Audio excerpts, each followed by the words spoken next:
आपने भी अपनी बॉडी पे ऐसे बम्प्स देखे होंगे जिन्हें गूस बम्प्स कहते हैं, जो कि तब आते हैं जब हमारे हेयर फॉलिकल्स के नीचे मौजूद एरेक्टर पिली नाम की इस मसल में ठंड या इमोशनल रिस्पॉन्स के कारण कॉन्ट्रेक्शन होता है और इस कॉन्ट्रेक्शन से बाल खड़े हो जाते हैं और गूस बम्प बन जाता है। हालांकि ये गूस बम्प्स हमारे किसी काम के नहीं, पर हमारे एंसेस्टर्स के बहुत काम के थे, क्योंकि जब वाइल्ड लाइफ में उनका सामना जंगली जानवरों से होता था तो उनके बाल खड़े हो जाते थे ताकि उनका शरीर बड़ा लगे और जानवर डर कर भाग जाए। ये बंदा पांडा के बच्चे चोरी कर रहा है, वरना माँ पांडा अपने ही बच्चों की जान ले लेगी। दरअसल जब माँ पांडा बच्चे देती है तो अक्सर उसके ट्विंस होते हैं, लेकिन पांडा तो सिर्फ बैम्बू ही खाते हैं जो कि लो सोर्स ऑफ एनर्जी होता है। इसीलिए माँ पांडा में दो बच्चों को संभालने जितनी एनर्जी नहीं होती, तो ऐसे में माँ ताकतवर बच्चे की जिम्मेदारी लेते हुए कमजोर को मरने के लिए छोड़ देती है। लेकिन कैप्टिविटी में केयर टेकर ऐसा होने पर बच्चे को चुरा लेते हैं और फिर बच्चे का पूरा ध्यान रखा जाता है जब तक कि वो बड़ा ना हो जाए। इस मछली को दूसरे जानवरों का पिछवाड़ा पसंद है। दरअसल ये है पर्ल फिश, जो बिल्कुल डिफेंसलेस होती है, इसीलिए हर कोई इसे बचाकर चला जाता है। लेकिन फिर एक दिन इसे पता चला कि समुद्री खीरा टॉक्सिन से भरपूर होता है, जिस कारण उससे मछलियाँ बहुत दूर रहती है और इसीलिए प्रेडेटर से बचने के लिए ये समुद्री खीरे के पिछवाड़े में घुसने लगी, जिससे खीरे को कुछ खास फर्क नहीं पड़ा और इसकी जान भी बच गई। और तब से खीरे के पिछवाड़े में घुसना इनका रोज का काम हो गया है। यहाँ तक कि एक बार तो 15 पर्ल फिश एक साथ एक ही होल में जबरदस्ती घुस गई थी, जिससे समुद्री खीरे की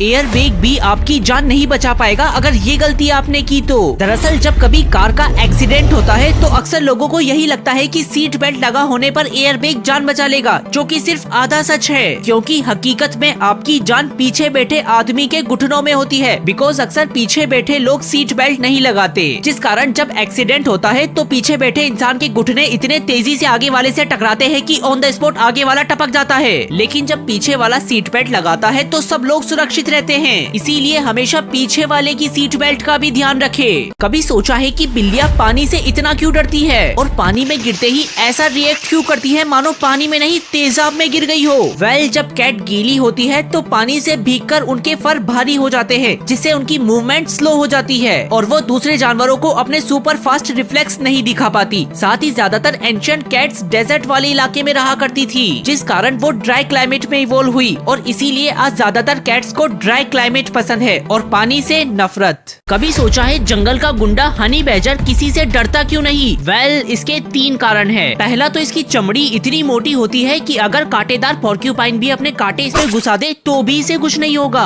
दूसरा, इन पर जहर का बिल्कुल असर नहीं होता, फिर चाहे किंग कोबरा तक भी अपना पूरा जहर इनके अंदर क्यों न छोड़ दे। और तीसरा, ये किसी से नहीं डरता, भले ही सामने शेर क्यों ना हो, क्योंकि जब लड़ाई होती है तो ये सीधा सामने वाले की बॉल्स पर अटैक करता है, ताकि अगर कभी लड़ाई में ये मारा भी जाए तो भी शेर इसे जिंदगी भर याद रखे कि हनी बैजर से जीतने की उसने क्या कीमत चुकाई है। एक ऐसा शेर जिसकी दहाड़ से दूसरे शेर तक कांप उठते। दरअसल मैं बात कर रहा हूँ इतिहास के सबसे पावरफुल लॉयन स्कारफेस की, जिसे अपने इलाके से इतना प्यार था कि इसके लिए वो अपनी जान भी दे सकता था। इसीलिए ही तो इसने अपने इलाके में आने वाले 130 शेरों से लड़ाई की, 400 हाइनास को मौत के घाट उतारा और 400 स्क्वायर किलोमीटर तक के एरिया में अकेले हुकूमत की। और जहां नॉर्मल शेर लीडर बनने के 2-3 सालों में कॉम्पिटिटर द्वारा मारे जाते हैं, वही स्कार ने लगातार 12 सालों तक राज किया। लेकिन 2012 में एंट्री हुई एक ऐसे अल्फा लॉयन की जो साइज में स्कार से बहुत बड़ा और ताकतवर था और स्कार की टेरिटरी छीनने आया था, जिसके बाद दोनों में भयंकर लड़ाई हुई और इस लड़ाई में स्कार